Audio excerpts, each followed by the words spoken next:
এখনো ওই কবর আছে, 13 বৎসরের ছেলের কবর, 13.5 বৎসর, 13 বৎসর 6 মাস, বৎসরে একবার ভারত সাগরের পানিগুলা উপরে ওঠে আর এই কবরের দেওয়ালে যায় একবার টাচ করে, একদিন টাচ করে, আর বৎসরে দ্বিতীয় দিন টাচ করে না। কিতাবি কথা বলতেছিলাম, আমি জিজ্ঞাসা করছি কমরু আইল্যান্ডে কেন টাচ করে, আমরা বলতে পারবো না।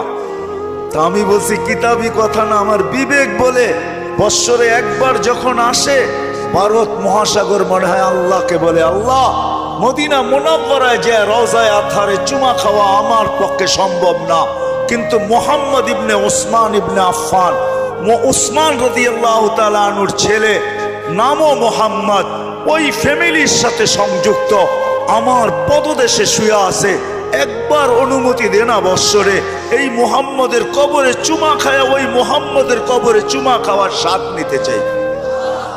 আপনি বলবেন এটার প্রমাণ আপনি কি করে দিবেন? আরেক হাদিস দিয়ে প্রমাণ দেওয়া যাবে যেটা সত্য। জাবের রাদিয়াল্লাহু তাআলা আনহু বলেন, আল্লাহ রাসূল ঘুমায় আছে, আমি পাশে বসে আছি, দেখতেছি দূরের থেকে গাছটা মানুষের মতো হাঁটতে হাঁটতে আসলো, আল্লাহ রসুলের মাথার কাছে দাঁড়ায় গেল, দীর্ঘক্ষণ দাঁড়ানোর পরে আবার মানুষের মতো হাঁটতে হাঁটতে নিজের জায়গায় যায় লেগে গেল, বুঝাই যাইতেছিল না ও একবার উঠছে আবার ফিরত আসছে। আল্লাহ রসুল যখন ঘুমের থেকে উঠছে তো আমি বললাম, ইয়া রাসূল আল্লাহ, গাছটা মানুষের মতো হাঁটতে হাঁটতে আসলো, আপনার মাথার কাছে দাঁড়ায় ছিল, দীর্ঘক্ষণ পরে চলে গেল। আল্লাহ রসুল মুস্কি মুস্কি হাসতেছিলেন আর বলতেছিলেন, ও আমাকে দূর থেকে দেখতেছিল, মন ভরতেছিল না, আল্লাহর কাছে দোয়া করছেন, আল্লাহ আপনার বন্ধু এত কাছে আসছে, একটু অনুমতি দিলে হয় কি আমি একটু কাছের থেকে যায় দেখা আসি মন ভরা। আল্লাহ যদি গাছের দোয়া কবুল করতে পারে, আমার বিশ্বাস ভারত সাগরের দোয়া আল্লাহ কবুল করছেন, নাইলে আল্লাহ ডাকবে আসবে না।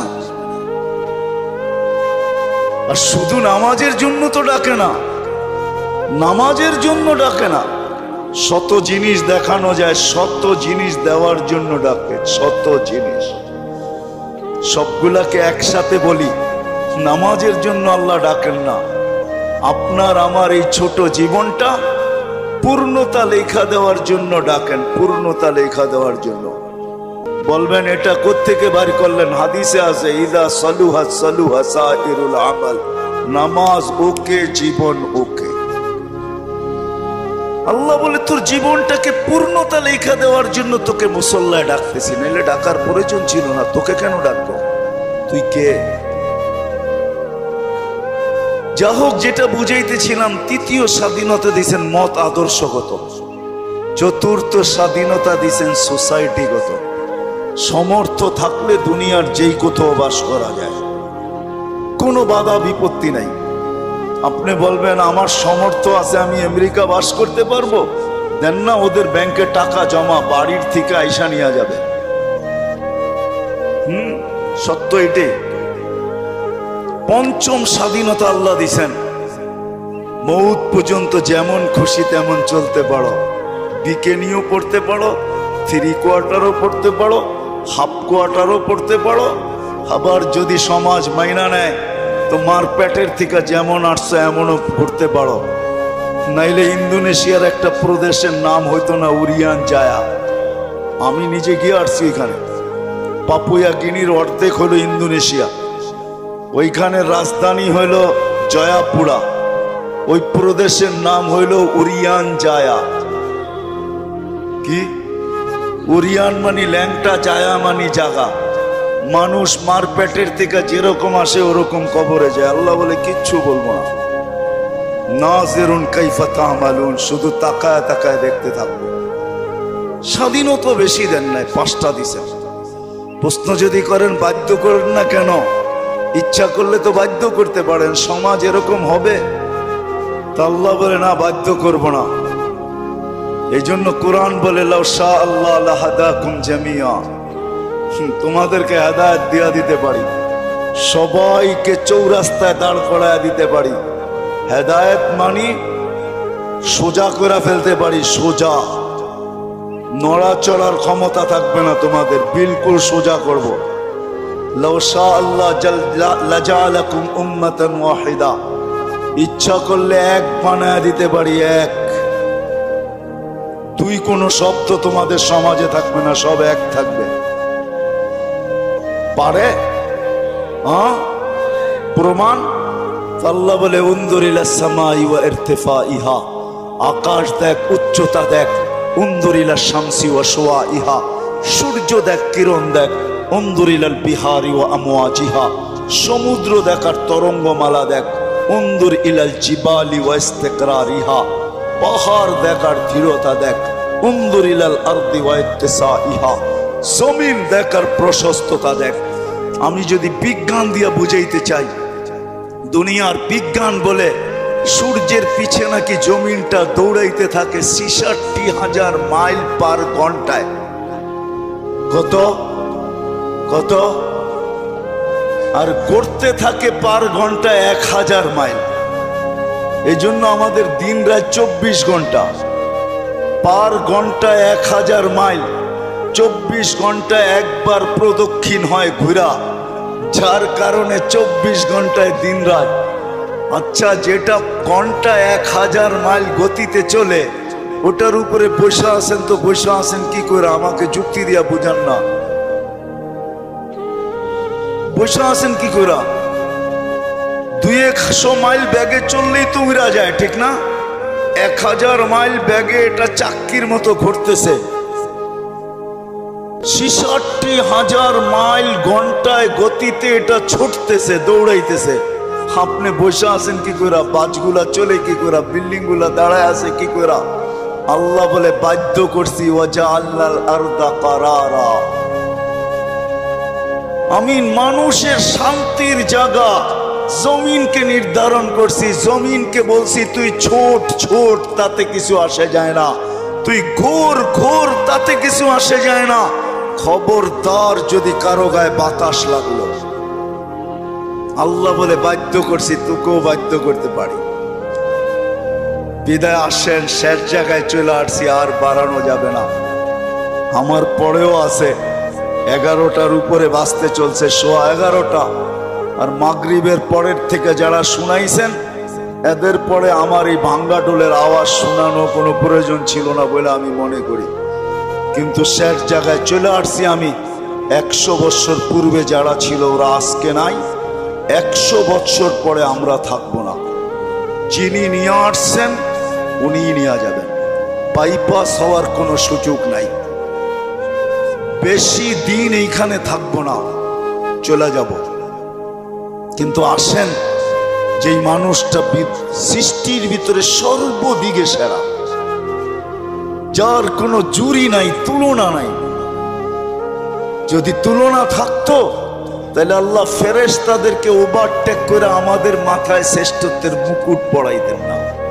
কেননা ফেরেশতার তৈরি নূরের থিকা, আমাদের তৈরি এক ফোঁটা বিদ্যুটে দুর্গন্ধময় পানির থিকা। ফেরেশতা নাফরমানি করার কোনো ক্ষমতা নাই, আর আমরা নাফরমানি ছাড়া থাকতে পারি না, ছাড়ার কোনো ক্ষমতা নেই। 24 ঘন্টা আমরা নাফরমানি করি, নাফরমানি করাই আমাদের স্বভাব। ওই মানুষটার মাথায় শ্রেষ্ঠত্বের মুকুটটা পড়াইতেন না। ফেরেশতাদেরকে অ্যাবাউট করা আল্লাহ আমাদেরকে শ্রেষ্ঠত্বের মুকুট পড়াইছেন। আসেন, শেষ জায়গায় চলে আসছি, চলে যেতে হবে। একটু ভাবেন, এই মজলিসে বসা যে আপনি আর আমি যাব তো বটে, যদি আখিরাতকে বিশ্বাস করেন, মউতকে বিশ্বাস করেন, যদি হিসাব কিতাবকে বিশ্বাস করেন, আর যদি না করেন তাহলে আবার পিছনে যাব। মেসেজ কোরআনে দেওয়া আছে, তোমাকে বিশ্বাস করতে আমরা বাধ্য করব। যেমন এক সময় আল্লাহ বাধ্য করছিলেন, রুহের জগতে যখন ছিলাম, আল্লাহ আমাদেরকে প্রশ্ন করছিলেন, আলাস্তু বিরাব্বিকুম, আমি কি তোমাদের রব নই? ওই দিন কিন্তু স্বীকারোক্তি দিতে বাধ্য ছিলাম, ক্বালু বালা। হায় হায়, যে আজকে বলে গড ইজ নাথিং, ওর রুহ ওই দিন স্বীকারোক্তি দিয়ে আসতে হয়েছে যে আপনিই আমাদের রব। যদিও এখানে আসার পরে ভুলে গেছে, আল্লাহ বলে তোমাকে আরেকদিন বাধ্য করব, তুমি চিৎকার দিবে আর বলবে রব্বানা ইন্নানা আবসারনা ফারজি'না আমাল সালিহা ইন্না লা মুকিনুন। তারপরে আমাদের পক্ষ থেকে চিৎকার আসবে, কাল্লা, কখনো সম্ভব না। তোমার চিৎকার ওই দিন শোনা হবে না, বলা হবে কালুকসাউ ফিহা ওয়ালা তুকাল্লিমুন। দুনিয়ায় বড় বলছো, আমরা কোনো প্রতি উত্তর করি নাই, বড় বিরোধিতা করছো।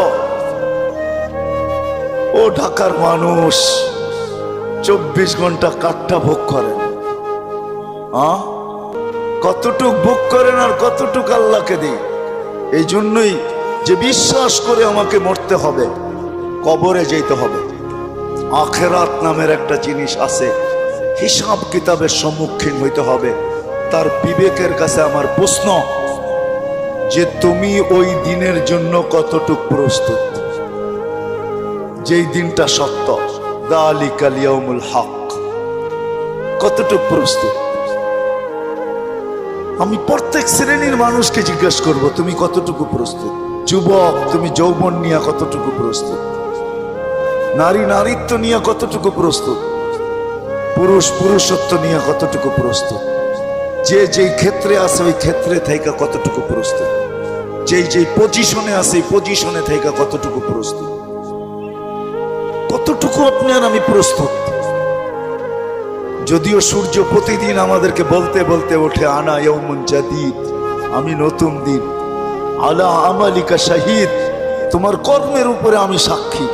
ফাক্তানিম, সুবর্ণ সুযোগ মনে করলেন, আউদ ফি হায়াতিকা আবাদা, হতে পারে আর কোনোদিন তুমি আমাকে উদিত হইতে নাও দেখতে পারো। প্রতিদিনের সকালে সূর্য এই চিৎকার দিতে দিতে ওঠে, জমিনটা প্রতিদিন শতবার আমাদেরকে সতর্ক করে, তামশি আলা যাহরি মাসিরুকা ফি বাতনি, আমার পিঠে বিরাজমান, অতি সত্বর আমার পেটে আসবে। আজকে সকালে আমি সিলেট থেকে আসতেছিলাম, কোন এক কোম্পানির বাসে প্রতিশ্রুতি ছিল সুপারভাইজারের সাথে যে আজান যেখানে হবে ওইখানেই থামায়া দিব। আসতে আসতে যদিও শেষ ওয়াক্তে কোনো মতে 4 রাকাত পড়তে পারছি, 4 রাকাত কোনো মতে পড়তে পারছি আর কি। সে তার প্রতিশ্রুতি ঠিক রাখে নাই। কোম্পানির নাম বলবো না, কিন্তু আমি ভাবি যে হায় মানুষ, ব্যবহার করো আল্লাহ। আল্লাহ 24 ঘন্টা আল্লাহটা ব্যবহার করে, এতটুকু ভাবে না যে আমি চলে যাব। আমি কতটুকু প্রস্তুতি নিলাম, কতটুকু প্রস্তুত?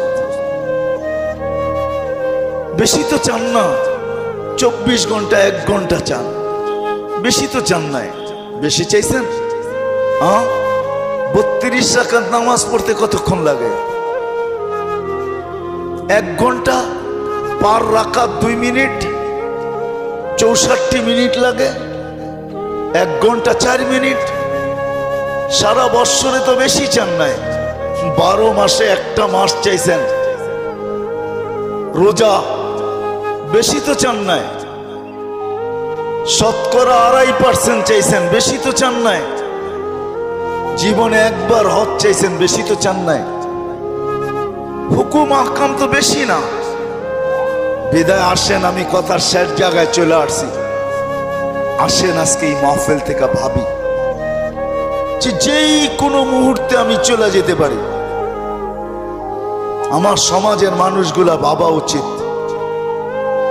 যেই কোনো মুহূর্তে চলে যেতে পারি, কিন্তু আমার প্রস্তুতি কতটুকু, প্রস্তুত কতটুকু?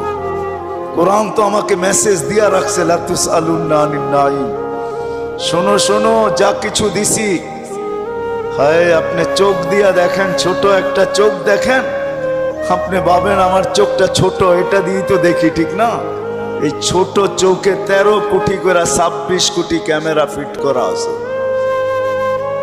আপনি কোনোদিন ভাবছেন আপনার জিহ্বাটা কত বড় প্যাথোলজি সেন্টার?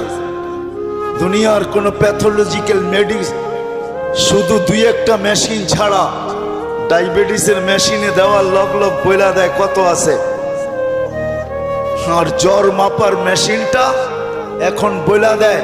আগে বগল তলে নিয়ে অনেকক্ষণ ধরে রাখতে হইতো, নাইলে জিহ্বার নিচে অনেকক্ষণ ধরে রাখতে হইতো।